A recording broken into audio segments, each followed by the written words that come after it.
Hello, everybody. Welcome back to the show, Science Dispatch Podcast, episode 70-something. I forget. I have a newborn, so the numbers have eluded me. We're here, as always. That's all you need to know. Dr. Chuck Dinnerstein over there. The numbers have no meaning anymore. It's fine. We're established. It's not a fly-by-night operation any longer. That's true. We're in the big leagues now. To all of you Real Clear Health readers, welcome to the party. You may have seen a recent episode of ours or listened to it at least. So welcome. Hope you stick around and you enjoy our illuminating content, mostly because we have a skilled surgeon and a thoughtful science writer joining us. So Chuck, let's get right into these. We've got two stories, both pretty interesting. First one is called Science Creep is a Menace.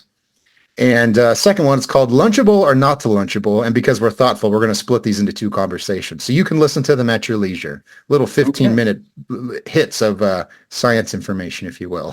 So this first article is by our colleague, Dr. Henry Miller. And a very brief introduction here that I'll read. And then, Chuck, you can give us a rundown of what Dr. Miller is talking about. So he writes, the editor-in-chief of a preeminent scientific journal should know what a scientist is and isn't.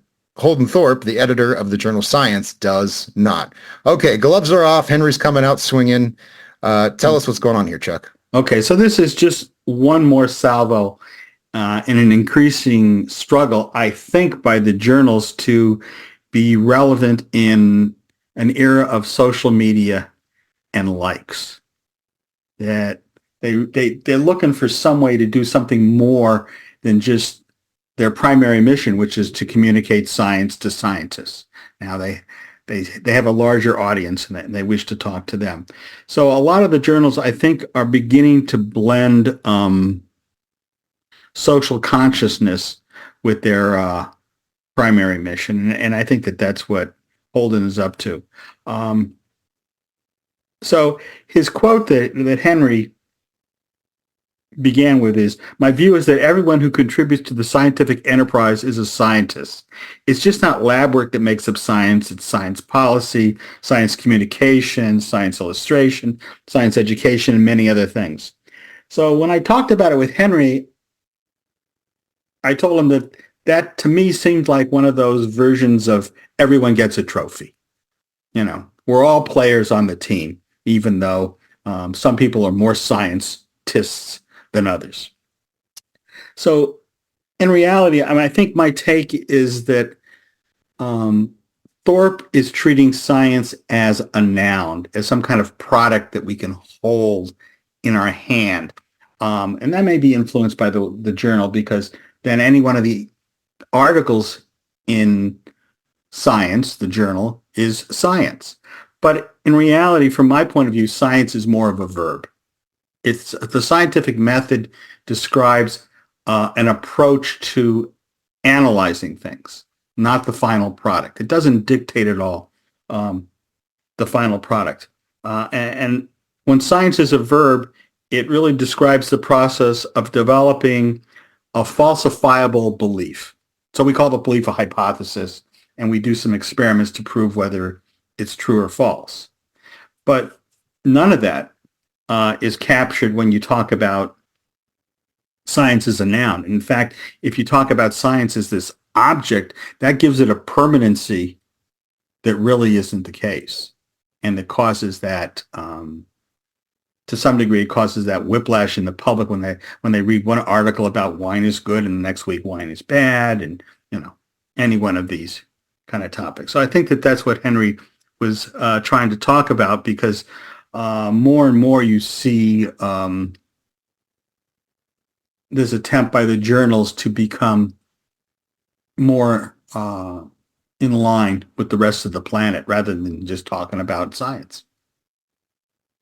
Interestingly, I think that might backfire and actually make them less relevant, because they're alienating, and Henry is probably one of the more prominent examples. They're alienating a lot of people who otherwise would advocate for them or go to bat for them, you know, defending the scientific enterprise against activist groups or governments when they step out of line or they try to pass a silly law.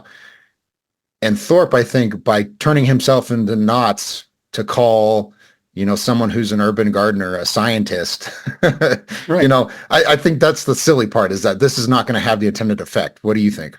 I couldn't agree more. I think there's a group of people that train and that become scientists, and not all of us have that inclination. Science is in a lot of ways very counterintuitive. To develop, you have to develop an idea and then go out and prove that it's right or wrong, and that's not the case with a lot of the other things that we do.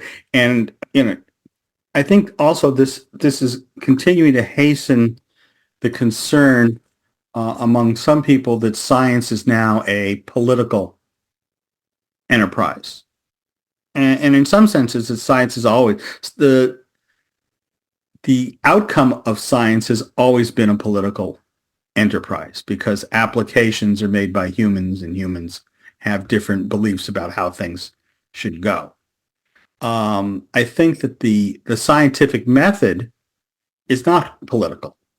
The scientific method really just describes a way of approaching an analysis, and is, in the best of circumstances, politically neutral. The time you see politics enter science in terms of articles is in the discussion. There's no Republican or Democratic, when we're talking about the U.S., way to measure the amount of carbon dioxide in a given area. It becomes far more political when you begin to apply what that carbon dioxide might mean. And Thorpe is blending it together in a way that it's just not going to work out well. I agree with you, Bear.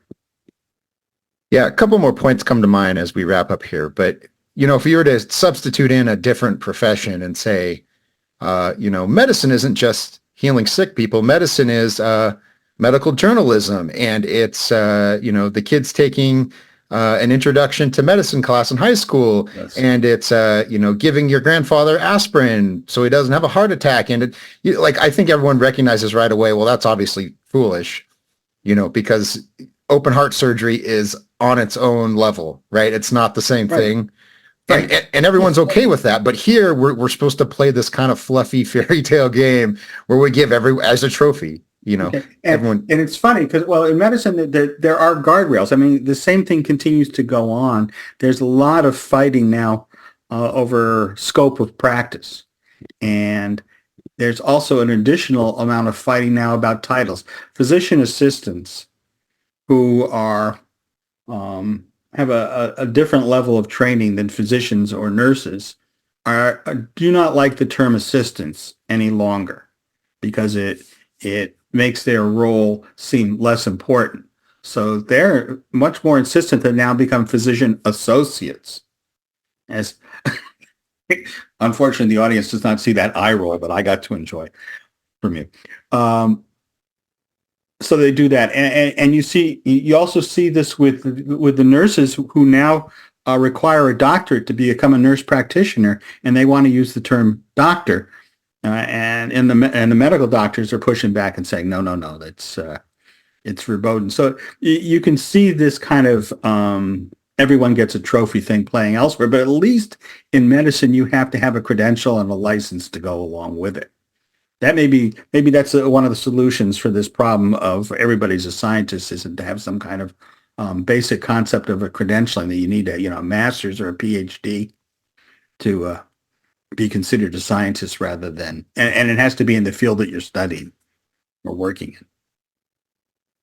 Yeah, the other aspect is that there's no teeth behind this. There's no significance, right? Because Holden Thorpe isn't going to say everyone's editor of the journal Science and everyone is equally qualified to do my job and get my salary. No, not that. It's just in a vague sense, everyone gets this title, which is obnoxious. One final thing, to go back to your comment about politics. Everyone will start at the baseline that science should be objective, that it's nonpartisan, and that we just follow the data. Everyone says that, but then when the rubber meets the road, or whatever cliche you want to use, nobody actually means it. And Thorpe is a great example, and we took him to task for this.